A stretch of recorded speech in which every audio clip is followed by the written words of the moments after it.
Welcome everyone to Textiles and Tea with the Handweavers Guild of America. I'm Kathy Group. I'm the Advertising Marketing Manager and I'll be your host today. Today's sponsor is the Weavers Guild of Rochester. If you would like to learn more about this incredible guild, go to weaversguildofrochester.org.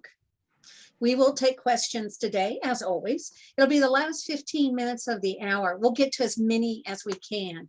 And if you would please put them in the Q&A and not in the chat. I don't get to see them if they're in the chat. So thanks for that. Today we have Cathryn Amidei. Cathryn received an MFA in textiles from Eastern Michigan University and was also an associate professor there until 2018. After living in Norway for a year working with a loom manufacturer, she traveled extensively, installing, training, teaching, and supporting other weaving artists. Cathryn is well known for her work and teaching with the Jacquard loom.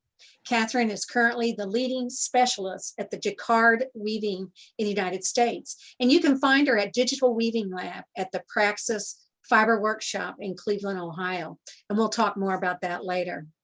Hey, Cathryn, welcome. Hi, good to see you. It's so good to have you here. Thank you for having me. Thank you Absolutely. For the sponsor, the Weavers Guild at Rochester. We appreciate their sponsorship. It's wonderful. So what is your favorite tea? Okay, if you know me at all, you know I'm always holding. So if I travel, I'm always with the thing. And in our house, we call it brown tea. So it's PG Tips or Yorkshire Gold. And I always have it just in case. So it's a good question for you. Yes. You are a tea drinker. Coffee in the morning, tea in the afternoon. There you go. Can you tell us a little bit how you got started in fiber? So I think like many, I started sewing as a child and then continued sewing. I had permission to do that sort of thing. I got a job as a stitcher for a designer in Chicago and stitched and while I was in college, I was also stitching. And it really wasn't until my kids were in school and we'd moved to Michigan that I really gave myself permission to focus, to take that thing and think about it as like an actual activity. It was more like a thing on the side that occupied a lot of my time and energy. I'll admit this publicly, when I was younger, I would tell people I'm going to be a weaver, even though I had no loom, no friends, no classes. I'm going to be a weaver. And I took a couple of little classes now and then, but it never really amounted to anything until I kind of accidentally ended up in the fiber program at Eastern Michigan University. So lifelong, that's how it went. That's amazing. It's always funny how the journey that people get to where they are now, because one of your degree was in like anthropology and Russian, correct? Yes. So I'm curious, has either your experiences taking those classes impacted on your art? Do you ever see it pop up and go, oh, that's from those, being in those classes? You ever see it in your art? Yeah. So the thing about it is that I went to college. I was actually discouraged from going to college for like an education. I should go to school for a vocation. And so I stubbornly went to school and just said, I'm not going to figure this out. I'm going for an education. And that was very smart alecky of me, I have to say, but I'm really glad that I did. And the thing about education is it impacts everything that you do. And so it took me a while to really appreciate that, but because again, I was not really understanding what I was really doing. But I would say, if there's two words for me, for my life, it's observation and permission.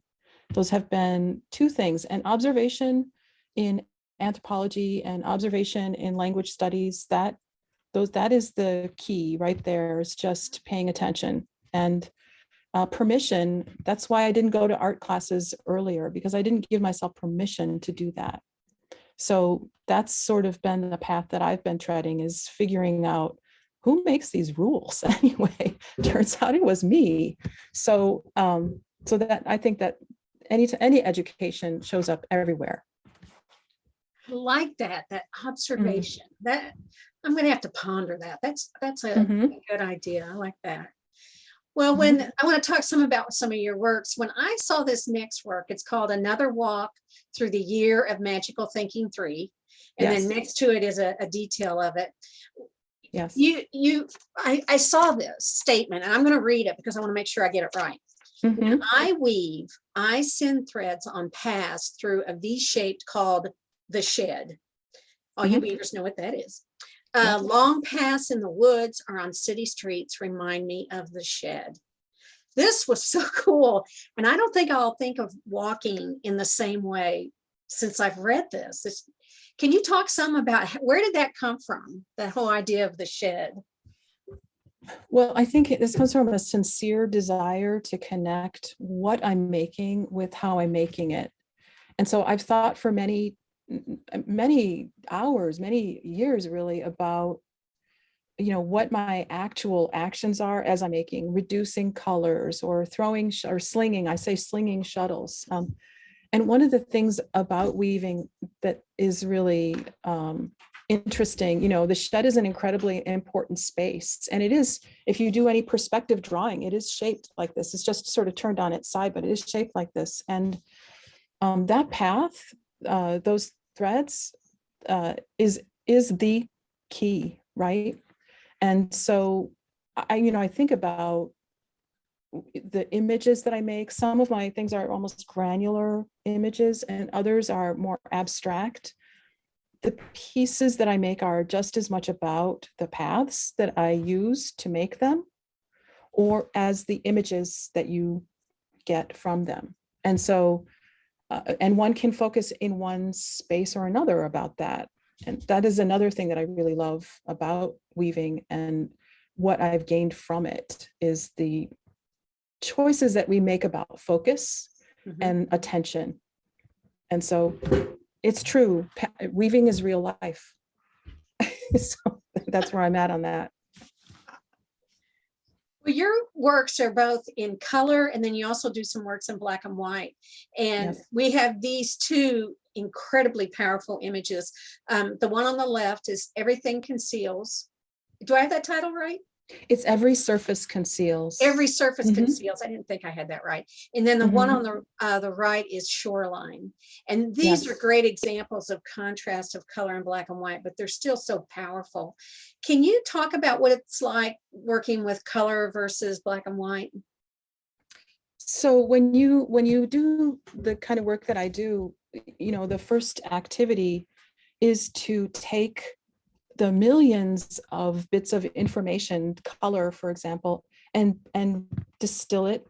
We say sometimes color reduction, but it's really kind of a distillation process that purifies and intensifies what it is you're looking at. You want to save the thing so that it at the core you can still see it, but reduce all of the extra information, just like real life. In order to walk down the street, you cannot pay attention to everything. Can't be responsible for everything. You have to focus on that path. And so in both of these cases, the surface in both of them, the surface is very lively. That's one of my I really need to have that sort of skin feel, that visceral feeling when I stand in front of my work. I want that same thing. Otherwise, what is the point of that, right? But it is real life. So that's what the textiles do. The Every Surface Conceals, I think it's about as close as you can get without actually becoming one with that other, the thing that you're trying to get to. And I think that's quite often the task as an artist, trying to get as close as possible to the concept, as close as possible to the feeling that I thought I had or wasn't sure as possible, without going straight through it to the other side. And so black and white sort of is a kind of a distillation process, I guess, where you think about what is coming out if you remove just about everything until you get right down to, say, the bones of what's there. The other one, the Shoreline, that color process. So I was thinking about when I weave, I throw, many shuttles with lots of different colors and textures. And, one of the things that happens is you have to have an interaction in order for something to occur. And that interaction is caused by pulling that beater and bringing that path of one thread or element right up to another one. And so this was actually pastel drawings that I've been doing for a few years, just as kind of exercises. They initially started as kind of color exercise. And what I did is I just put this color on the page and then pushed the colors into one another in the same way that I would on the loom. And you can see that, like that line, that's actually my thumb, pushing that color in. And often what happens is I'll get something and I think I can work with that. And it is giving me a kind of a feeling. I'm not quite sure what it is. And then when I step up to the loom and start to weave and start to sample and test, that's when that work begins to respond back to me and inform me about what I had pulled out. So it's really a dialogue ultimately in the end. I kind of discover, in a way, I have intentions and a plan, but then I'm also informed by the piece itself. I'm glad you said that was a pastel. That's what struck me about it. I thought it looked like a pastel. Mhm. And I know somebody's going to ask, and I'm curious too, what were the sizes, relatively, not exactly, but Yeah. of those two pieces? Yeah, the slide is kind of gives you a different impression. So the blue one, the shoreline, is like 29 by 40. And then the smaller one is like 18 or so by 28. Oh, okay. So smaller and more deer. Well, you are also an associate professor at Eastern Michigan Yep. University. And I'm Yep. always curious how teaching impacts on artists. I've heard both positive and negative. How do you think teaching impacted on you as an artist and as a person? So there's some things that teaching requires you to do in order to just stay alive. And one of them, I think, is, for me, one of them was, again, that word, that observation. So it really enhances your observational skills. I mean, if you're not paying attention to what's happening, there's no hope for you to come out the other end with everyone intact, or at least the majority of the students intact. And so observation, I learned so much about the variety of pathways to working through. I think as again, weaving as real life, I see them all as being valid, and that somehow the group lends strength to the individuals in that class, in that matrix. So that's one. And so that, I think, really helped me think about the way that there's more than one pathway to a problem, a solution, and an outcome. There's different rates. So not only observation, but also my own learning was enhanced a lot by being in a teaching environment, because I did have a desire not to rank people, but to move people forward. I think that's always been my goal, is wherever you are, we're moving you forward from here. That doesn't always agree with, institutional goals of getting, but wherever you are, you're moving forward from here. And that, I think, it has always been part of, my artwork constantly. I'm now thinking about this thing. How can I dig deeper into that, question? So I think teaching worked that way. And all the other stuff, it comes and goes. It's fine. For teaching, being overwhelmed, not being able to get to your work, all of that sort of stuff, that's fine. I mean, it is what it is, right? Sorry to say that, but I like that. Yeah. Well, I'm very envious, and I'm sure other people are too, that you had this wonderful year-long residency at Digital Weaving Norway, studying Yes. on, and I'm starting to say a TC2. Were you on a TC2 or TC1? I was on a TC2, and what the screen is showing is a TC2. Okay. Viveka Vespi incredibly generously invited me to come and work there. and I had a mission. So I was there to work, I was there to learn, I was there to, because I was eventually going to come home and share what I learned there. So I was able to, I spent, I worked every day. This was the gift I was given, was the ability to focus and then be near someone as brilliant and generous as Vibeke, and just really understand this tool, and also be in an environment where I wasn't responsible for the dishwasher and, doing all these other things. It was really just get the socks clean. And, that gift of focus, I think all of us have figured out in the last couple of years, where we've had to really shift our thinking about what focus is about. And I think a lot of us have begun to understand this thing that we've all been doing, running around, trying to do all of this all at once, is not really a life that we want to keep doing. So Norway was life-changing. And I can't speak more. I mean, ask me more questions about it, because it's almost like I have no words for like how great that opportunity was. Well, I'm curious about one thing, because I found out about the TC2 through you. So how did you find out about Digital Norway? Okay, I love this story. So when I was in grad school, I was still kind of grinding flour and doing like, holding looms together with my knees and things like that.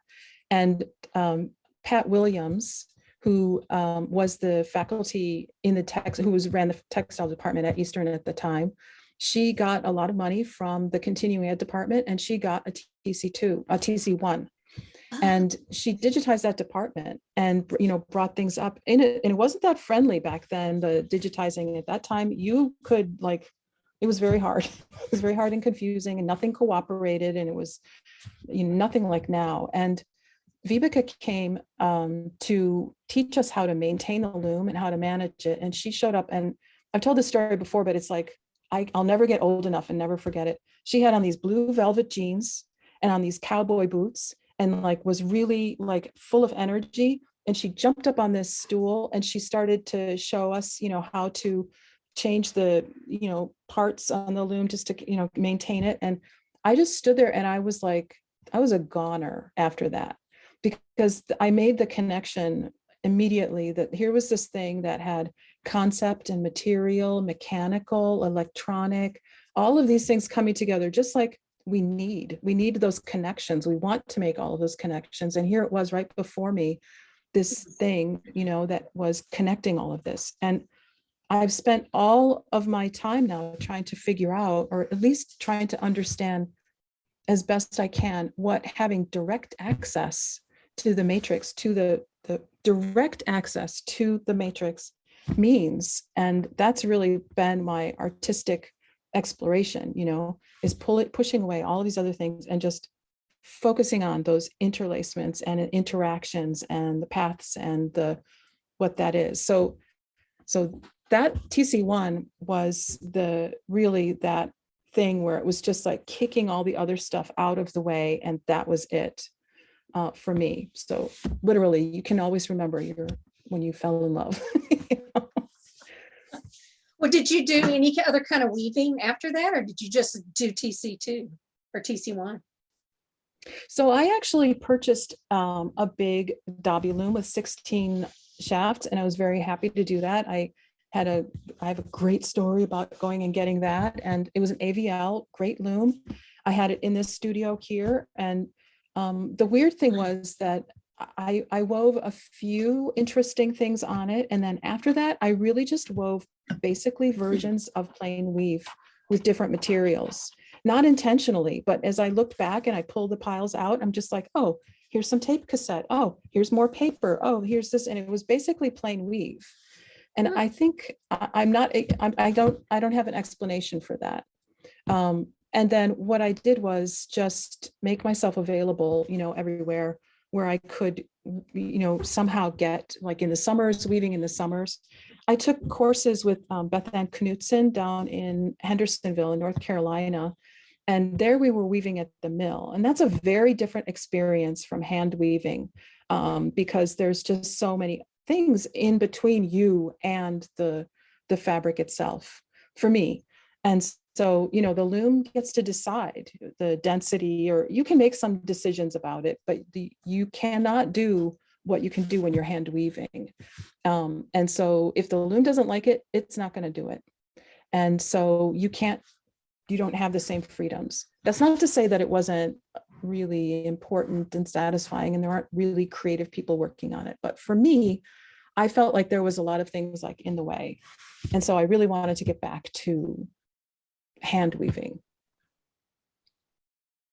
We're getting questions about what is a TC1, what is a TC2. Can you give a brief overview for those who don't know? Sure. The TC1 was really the result of Vibeke, actually for her entire career, has been pushing the boundaries of weaving. And so she worked through shaft weaving, extending shafts. I mean, I didn't really prepare, the dates and things, so I'm going to be really terrible at this, but she got a grant from the Norwegian government to combine traditional techniques and modern techniques. So the TC1 was a collaboration between her and an engineering company that she's now within.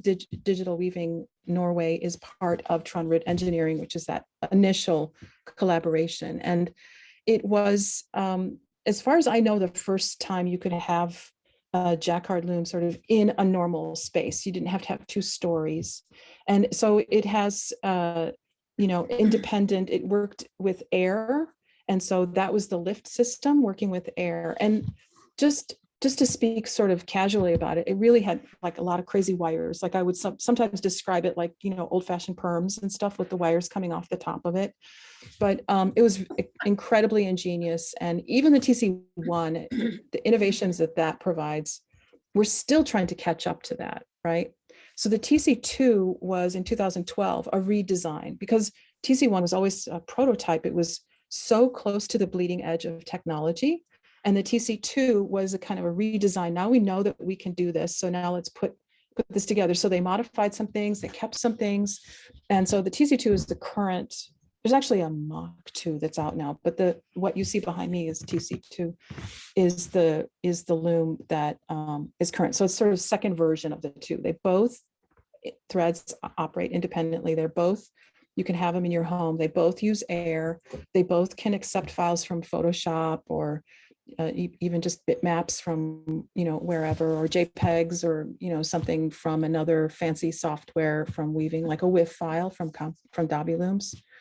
So they're both hand looms that have independent thread control throughout the whole system. I hope that is a good answer for. No, I think that's great. That's great. Thank you. I appreciate it. It's nice that it's right behind you. That's wonderful. Yes. Ta-da. Yes. You've talked some about the experience over there, but I was also curious, how do you think it would be different if instead of going off to Norway, you had gone to up the road to Michigan? How would that experience be different for you, do you think?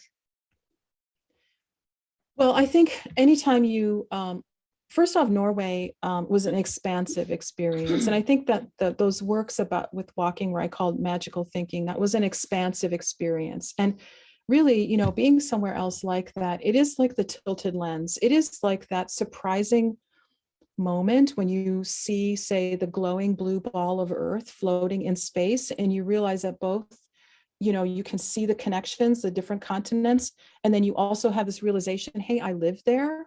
And so you can't be there, you can't see and be in it at the same time. And so being in another place like that requires you actually to you'll never be inside that bubble, you'll never be in the culture, but you are in the culture, if that makes any sense at all.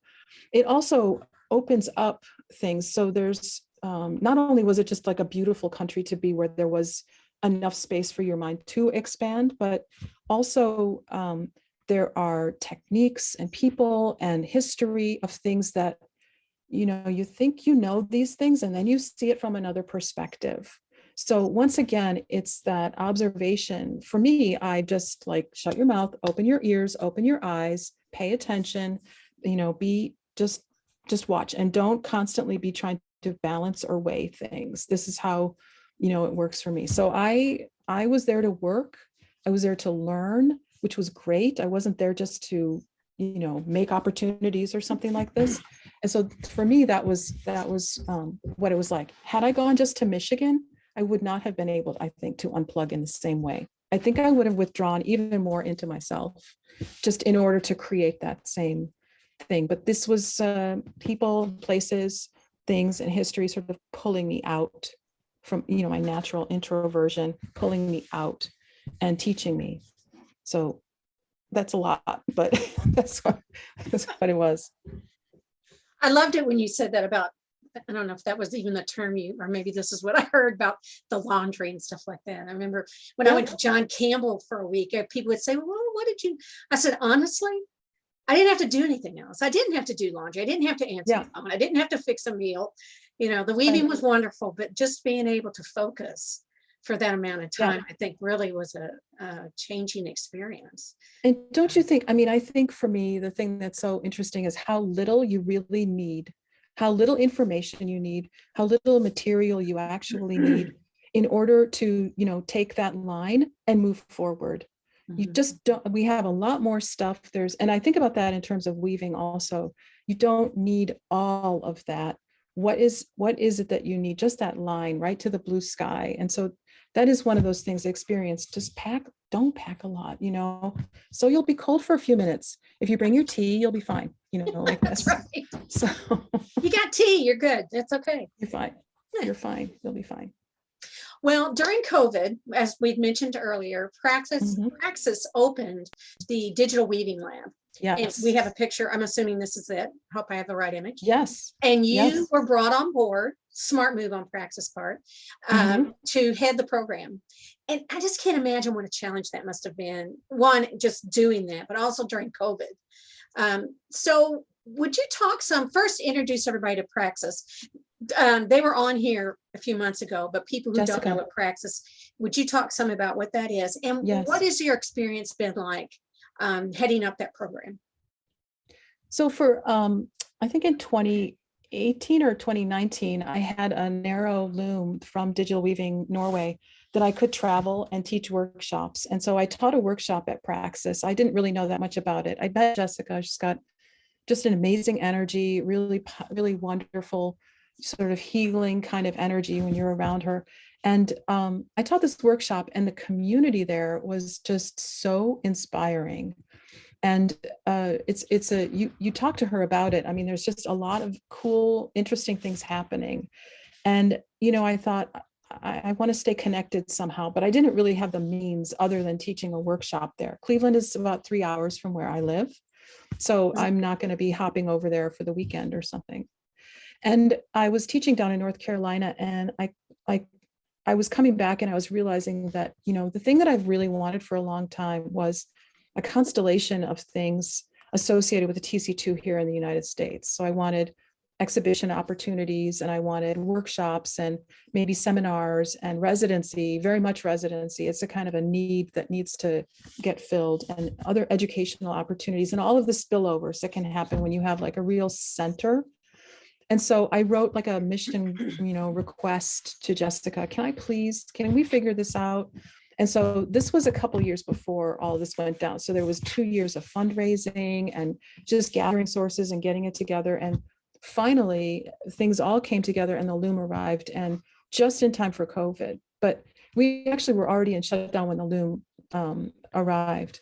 Here's the thing about the residency. It's a house behind, it's a 2-building campus. So Praxis is really big and has a lot of looms. And then kind of right behind a parking lot, there's another house. And so the Digital Weaving Lab is, the first floor is a studio that has the loom and the equipment that we need to keep it maintained. And then upstairs is a small apartment. So when you come, all you have to do during COVID is just get through the tunnel of all the masks, and however you get there, driving or flying. And then you can be by yourself the whole time. And that's kind of the purpose, is to give people the opportunity to be with the loom, to do what they need to do with the loom, and with support from us, so that if something crazy happens, you're not just, done, but we are there to solve problems. And so I felt like we were like super lucky that we were doing this kind of thing during COVID, because it didn't feel like an obstacle to me, honestly, to be isolated like that because of just the way that we were doing it. And because of what it is, the residency program, that's primarily it. And then I also started teaching online classes. And again, I don't know how old we have to get to remember, once again, water is wet. Digital classes, I teach digital file design, and you can do that online. It's just, so those have been very helpful to getting people ready to come to the loom if they want, or to consider that, or even just to open their horizons, or to see a new perspective for working this way. So that sort of thing they've worked both together. And our program, I think, is, it's really great. It's so great. And I come on the first day and I talk with residents, and I'm there in a positive, supportive way. Here's this, here's this, here's this. And then basically I try to just get out of the way, or be there if necessary, but just get out of the way. And it's just been nothing but fun and joy and learning. I'm learning a lot, how many different pathways there are. My whole goal for almost the entire time I've been doing this is to see how far this discipline can go. So I'm trying to stay healthy, eat my vegetables so I can see, the outcome from this. Well, I love your energy. You just have this energy. It's great. And I also see it in your works. And so we're looking at one of your works right now, is that because your work has a lot of movement and energy in it. And can you talk some about how you put that in your work? I started to ask you where it comes from. Now I know where it comes from. It's from you. But can you talk some about the energy in your work? So I think the primary, it turns out when I look back on all the work, sometimes I feel like, oh, my work isn't connected. I'm just kind of moving around. I'm trying this and I'm trying that.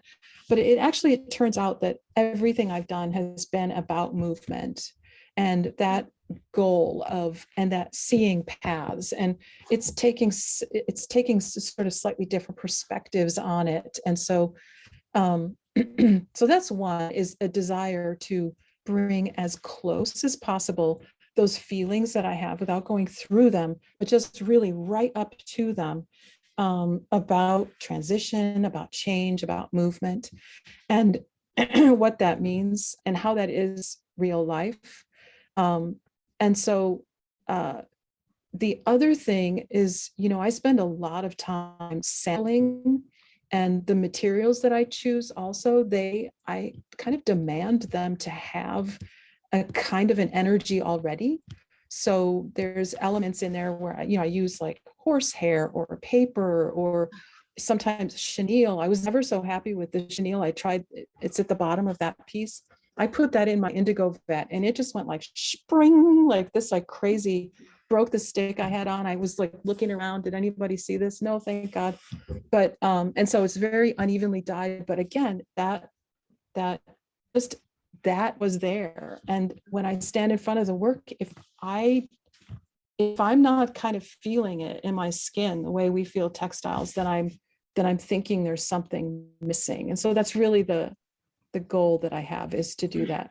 And this one is interesting because I love it was really kind of accidental on purpose. And this is one of those things where I'm walking, we've all walked so much in the last couple of years.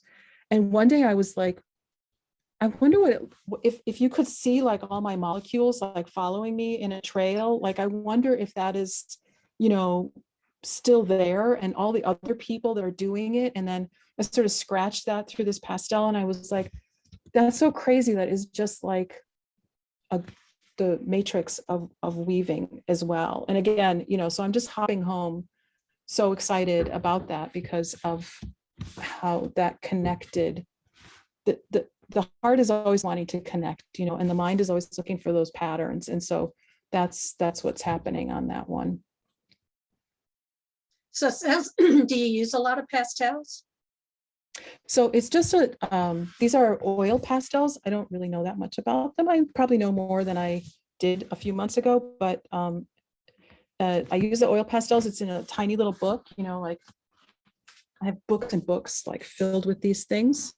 And they started kind of as color experiments, and now they've sort of turned into almost like a daily practice. Like, this is one thing I think is so interesting, is that a lot of times when you are doing artwork, many other creative discipline, they warm up, dancers warm up, you know, and other people, they do these exercises, musicians warm up. So this kind of movement on the page, it warms up, because I'm moving quite a lot when I'm not sitting almost 100% still in front of the computer.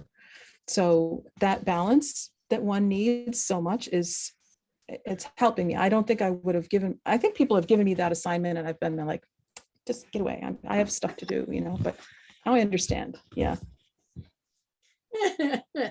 Well, I love it. I have to admit, I'm a pastel addict. I love it. When I was in college, I discovered them, and I used to say it's like one step back from finger paint, because you can, like you said, you smush it around and use your thumbs. Yes. I love oil pastels. Yep. A kindred spirit here. I love that. I didn't know it. I'm glad to hear it. So I don't think I've ever interviewed somebody who was involved in a gallery. So I'm excited for you to talk about this. So you are the co-owner of the WSG, which is an art gallery. Yep. And can you talk some about, one, the experience of being part of that? And that's a cooperative, right? Yes. And also, what was that like supporting each other through doing that cooperative? Yeah, especially during COVID. So our town is surprising in that it has very few galleries, and it's a little surprising for, you know, the university town that it is, but there we are. And this gallery actually has, there's 14 members currently, and they've been around for like 20 years. It's really good quality. They're university faculty taught in the art department, or coming from other, you know, disciplines, not hobby people. These are people whose life journey has been about their craft and their art. And so they had a visiting artist program, and I, you know, applied, and I was showing my work there for like 2 years. And when they had an opening, I was like, sign me up. And so there's printmaker and a pastel and painters and a sculptor and ceramicists. So there's, and 3D, you know, other kinds of art there. And the thing about this group is, how do you stay together for 20 years in a town that's trying to kill you, basically? You know, so the rent is very high, and you know, this the whole thing. But the respect for each other and the way that we treat each other is unparalleled. And so that kind of feeling is one you don't walk away from very easily. When COVID went down, you know, we were right on Main Street, and the rent, but we knew we weren't going to be able to make the rent. And also, when I got there wasn't really a job for me to do. So in the background, I started building a new website with an e-commerce. They did have e-commerce, but you know, it's hard to look back and realize how much the art market has changed in the last couple of years. So selling things online now in the art market, we didn't feel it as much as we do now. And, you know, it's just kind of seeped in. I mean, we're all buying our stuff from Amazon, but we have to go to an art opening in person only, sort of. So during COVID, when we had to close our doors, we used to meet once a month. And my personal goal was, we don't lose one person for any reason. We're not going to bankrupt anybody to stay here. We're going to stay together. And I think everyone else had their same goal. So we met every week, and we did training on how to get their products up online and build the website and work together. And we just stayed every single week working together. And it's been, you know, really important and great. And now we have our doors open again, and we're in a gallery space. And it's actually a little scarier now because of all the changes, and we're sort of, are we here? Are we not here? We don't know, but it's been so amazing to be able to have walked through and come out on the other side. And I'm so inspired by the people in the gallery too. I can feel my work changing a little bit. And I go and I have conversations during all of this. I would go and like in my mask and like do studio visits and things, and just have so much to think about. And so it's great. It's been really great. I just love the idea of, instead of pulling apart and being competitive with each other. 'Cause I know some artists and craftsmen are like that. It's like, when you talk about being at a craft fair or something, it's like, I need to get that sale and don't let them go on and buy somewhere else, kind of thing. Right. Instead, I was reading about this. It was how wonderful how you all pulled together and rallied and just really kind of pulled yourself through this. And leaving nobody behind. I love that. It's like, you don't know how to use the computer, we'll show you, kind of thing. We're going to do it. And yeah, right. And I think, the secret about art is it's about the friends and the community that you have. I mean, that is art, the communication. And so, this idea that I want to be the best and everyone has to get off the hill because I'm going to stand up at the top. It's a contradiction. It doesn't make any sense really when you think about it. So that has just been really great to be around people that, I can sell their work so easily, much easier than I can sell mine, and vice versa, so this is how this works, right? Oh, I love it. So if you're in the area, folks, go check out the gallery, WSG. Yes, I'm there every Wednesday. There you go. Now, this is one of those goofy questions I love asking people. If you could go back in time and talk to the younger you first, what time in your life would you go back to? And what would you say to that younger Cathryn? So luckily I had a few minutes to think about this because I remember there was a day I was sitting on the train in Chicago. I was in college. So I was like 22, maybe 20 something, somewhere in there. And the train went right by the art department at the university where I was at, University of Illinois. And I felt such a sense of longing and disappointment that I wasn't ever going to be able to take classes there. And because it wasn't really formulated in my mind, like what I was doing. And so if I could go back, I would be like, get off the train, girl. You're obviously hanging around in the art department, you're hanging around in the Art Institute and you're going to all of these openings, being a weirdo in the corner. What you have permission, take a drawing class. That's what I would have said. It's not that I regret the decisions that I made, but a drawing class, take a drawing class. So that's what I would say. Get off that train, go over there, sign up for that class. I love that. That's great. You need a plaque. We all need a plaque that says, get off that train. You have permission. You have permission. Go take Who's making these rules? That's right. Yes. So what's next for you? So I have a show coming on April, and I'll be teaching workshops online later this month in February on file design, Jacquard file design. And I'll be teaching a workshop this June at Praxis, a 5-day workshop there. But I want to say, I haven't done this very well, but if you're looking for a Jacquard artist to be in any shows, hit me up, man. But so that's where I'm going. I'm making work now. I'm working hard I've made some cute little discovery. I'm really excited about it. So I'm going to be pushing through on that one. So there's my future. More of this and some of that. All right. We've posted the address of WSG in the chat. Thank you. So people can go check that out. Ann Arbor. Well, we do some questions. Yeah, bunches of questions. Great. All right. Oh, are you still teaching at the Jacquard Center in North Carolina? And do you know when they're going to open back up?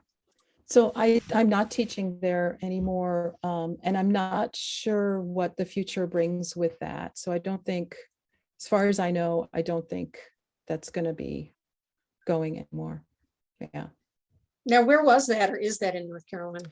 It was in Hendersonville. So it was at the Jacquard Center, the famous Jacquard Center in Hendersonville, North Carolina.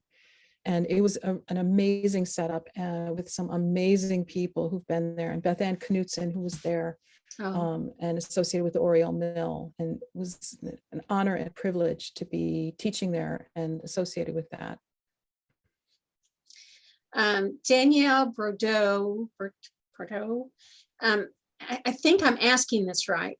Does digital weaving close to Jacquard? I think she's asking, is digital weaving close to Jacquard weaving? Yeah, Does that so question make sense? you can do Jacquard weaving with cards and, punching and, stomping on things like old-fashioned ones that they do like in Licio in Italy. Digital weaving, it just really means that there's like this computer interface. So it's just like you could do dobby weaving with pegs, and it's pretty manual. You could do it during an apocalypse when there's no electricity. Digital weaving on this loom, that it's not modifiable to be that way, but I hope that's what you were asking. I think so too. Yeah. Beth Rich wants to know, do you need to place the TC2 on a concrete floor due to its weight? No. Mm-mm.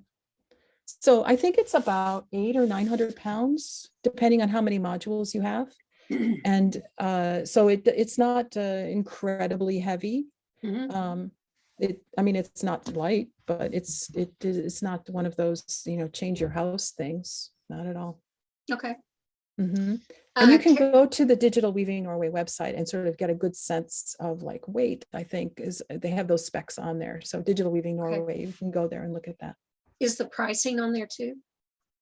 You have to ask for a quote. Things are changing, like it's sold in kroners and not the US. So it's more complicated than just, hey, $59.95. So that's always, it's a moving object. What is the price range? People are curious how much it costs. So the last time I really paid attention, I think it was starting at, I don't want to get in trouble here. But I think it was like 26. So if you wanted to get like a narrower loom, but there might be a single wide now, but it's like I think it's starting at 25, 26. But inquire there, they'll get right back to you, and you can figure out, what first what you do is you go and you measure your space and you say, okay, I can have this much. And so, go to the website, look, and I can have this much, and then just send a question and they'll get right back to you and let you know. Okay, great. Carol Davinsky wants to know, do you have a background in photography? It's funny because we were talking about that before. So I would love to have a background in photography. I've learned the most painful way possible. No, actually, I took, I did a little bit of photography when I was in college in anthropology. I did it sort of as an independent project, but then I was using emulsion film, and that has really very little to do with what I'm doing now. So no, I just have the will and the willpower to just keep plugging away until something happens that's right. Karen LeBlanc says, hi, Catherine. I met you in Montreal at the MCCT, and I'm wondering if you ever taught there, have you ever taught there, or if you would teach there. I also like to take a course with you at She took a course with you at Convergence in Milwaukee. Yes. I know things have changed a lot since Louise was there. My husband still laughs at your driving in Montreal. Thanks. Yeah. You won't even ask about the driving. Yeah. Yeah. Up for an adventure anytime, guys. I have not taught there. I would love to teach there. It's a great place. It's so nice to hear from you, Karen. I hope you're doing well. I'm following you. What was the other question? She said that she took a class. She saved my life in Montreal, by the way. So, because I didn't have a place to stay, and she saved my life. So. Wow, way to go, Karen. I was like, bus stations seem comfortable. Oh, no. Somebody said, where are those wires forming an arc coming from your loom going to? Oh, are you talking about maybe that thing there? Yes, I think. So that's the air hose. Oh, is it? And so that is going out. So I have, we use a regenerative blower, or vacuum pump is another way we call it. And so that is outside in a doghouse. And it's not really a doghouse, but it's, sort of that size, smaller dog. And so that's going outside because that thing is a little loud for me and my space is small. So I just have the hose going out through the wall to the outside. If you go to my Digital Weaving USA website, then you can look at pictures of my setup for all of those things. And you just go, I think, to equipment, and you can see pictures of how my loom is set up there. Was the piece, this is from Barbara Meyer. Was the piece that's featured in this presentation, and I'm not sure which one she's referring to, done with digital weaving? If yes, could you create this in a traditional loom of any kind? You can do anything with sticks and string and willpower. So there you go. So there you go. I mean, a lot of it would be the sort of brocading and pickup, right? That's what I was thinking, pickup. A lot of pickup. Sure. Yeah, a lot of pickup, right? Louise Barub, how you pronounce her last name? Hi, Louise Burbe. Yeah. Burbe. She says hi. From you. So nice to hear from you. And Barbara Pickett. Oh, hi, Barbara. Barbara Also, Rumi. Oh, it's name those Weavers Day. Do Yeah. concepts in contemporary physics ever enter into your work, like atoms or nanoparticles and movement? So the one thing that I definitely would say that I think about on a regular basis is that everything is in motion all the time.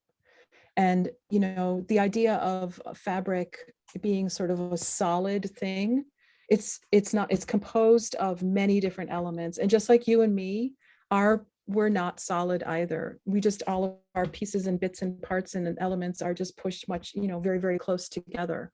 So I think about that a lot in terms of, but is it like real physics? My husband is a physicist, so I kind of know like to go only up to the gate and don't try to do too much more than that, because then I get explained to and I'm like, you're killing my art, man. You know, you don't want that. right? So, Uh-oh, motion Sarah, is definitely there. Sarah Van Treskow's on here too. Sarah. Hi, Sarah. Sarah. It's Old Home Week. Hi, and many thanks for the experiences at EMU. I didn't continue with the Jacquard, but your intro put me into a lot of wild and wonderful weaving experiences with the old draw looms and related technology. Now, Yes. Is there a relationship between Jacquard and draw loom for you, do you think? For me, no, I'm a brat. So nope, I didn't have to do that. I'm not curious. This is terrible. I'm going to say it. I don't care. What's the worst that can happen? I didn't have to ever punch cards. I didn't have to do any of that. And I don't actually feel like that would, you know, there's a certain amount of things, like I think teaching people double weave, for example, it is helpful for them to have done it on a floor loom, because then you can just sort of say, remember your muscle memory. You know, you're going to pick up this and then you're going to pick up that. I can sort of refer to that. I can also completely ignore that. So it sort of depends on the circumstance, you know, the person, you got to gauge them and where, you know, like you feel that energy and then, you know, this person, right? Draw looms and all of that it doesn't, no, because I'm like, right. I'm not thinking about cords and cables. I'm on direct access. So that's what I think about, is the paths moving away from me and moving that way. So that's where I'm at on that one. Now, you may have said this, but I'm going to ask you again. Do you still have like a floor loom? No, I'm a serial loom owner. I always think, you know, I should get one, but I don't have space. And I love the loom. I love them. But again, I'm just like serial loom owner. When when looking behind you, I think you're going to have to stick to like an inkle loom. What's that? You're going to have to stick to like an inkle loom. Yeah, I mean, I did buy like a little table loom one time, and all I did was stub my toe on it all the time. So I was just like, take this away. Well, I cannot believe it, but we have to stop for today. This was so much fun, Cathryn. Thank you so much. I love talking with you, Kathy. You the too. Times when I was at Convergence, you always just made me feel so good every time I saw I feel like I never got to talk to you. You know, we were no, you never do. No, but I'm just, that's why I'm telling you. I was like, there's Kathy. So. I have to tell you that Cathryn was at Convergence. She brought the TC2. I mean, she gets sainthood for hauling that thing in there and set it up. Did it for years. People loved it. They just loved it. So thank you so much for doing that. And thank you. Hey folks, the TC2s at Praxis, all you want to hop on there, go talk. Yeah, hit me up on Instagram, and if you go to my website, join my email list, stay in contact, especially we need each other. Let's do it. Stay together. So thank you so much for being here today. Thank I'm you. excited we had you here. It was wonderful. Thanks for having me. If you want to see more about Cathryn, go to her website, cathrynaamidei.com. There's all kinds of information. And then you brought up another website. What was the other one? Digital Weaving USA. Okay. So that focuses just on the loom itself, none of my Okay. artwork or anything. And so if you want to just look at that, the mothership is Digital Weaving Norway. That has all the official stuff. And then Digital Weaving USA is like my setup and sort of things that I've discovered. So that's the hierarchy there. All right. So if you want to know about Cathryn and her personally, go to Cathryn Amidei. If you want to know more about the TC2, go to the other one. Thank you. Right. There's a Thank wealth of you. knowledge out there from Cathryn. She will not have the TC2 at Convergence, but I think we need to have some of Cathryn's work in the exhibits at Convergence. Oh You yeah, all should encourage her that's to. that question, you know, what's up, what's next for you? Oh, There you go. putting work in the Get in show. Yes. I do want to thank our sponsors, the Weavers Guild of Rochester. Do you know their first meeting was in 1948? They're over 70 years old. It's amazing. And then when they turned 65, they did this beautiful book called Weaving Lives at 65. I can't wait to see what they're going to do at 75. Thank you so much, Rochester, for doing this. It's a wonderful guild. Check out their website, weaversguildofrochester.org. They are up to all kinds of things, workshops, busy guild. Thank you so much for sponsoring us. We do appreciate it. Textiles and Tea is also generously supported by the donations to the Fiber Trust. If you want to see more programming like this, and we've had some wonderful programming with the Guild Retreat, travel and workshops coming up. We had Spinning and Weaving Week. Some wonderful things are coming up. All of that is supported through donations to the Fiber Trust and being a member. So go online to weavespindye.org and join or donate, or both, HTA there. If you want to see this again, you can. It's on Facebook. You don't have to have an account. You can just watch it on Facebook. And we're also uploading them to YouTube. Be sure you go on and subscribe to YouTube, and then you'll get a notice when a new one's been uploaded to YouTube. Now, talking about entry into workshop, into exhibits, we got a bunch of them coming up. The deadlines are coming up, Cathryn. So check these out. We've got the intern applications. Cathryn, when she did have her TC2 there, one of our interns helped her, and he to this day says one of the best experiences of his life. So if we got some students watching, the internship application is today. You're going to get that application in. We've got Seasons of the Smokies, which is the fashion show, the wearable arts coming up, grant applications, the basketry, small expression, all those exhibit entry deadlines are coming up, and we're looking forward to see those entries. I've said it before, and I'll say it again. It's an experience you'll never forget to have a piece at exhibit in an exhibit at Convergence. So get those entries in. I want to thank you all again for being here today. We are excited to have Carol Irving next week. I hope you have a wonderful week, and thank you so much. Happy tea.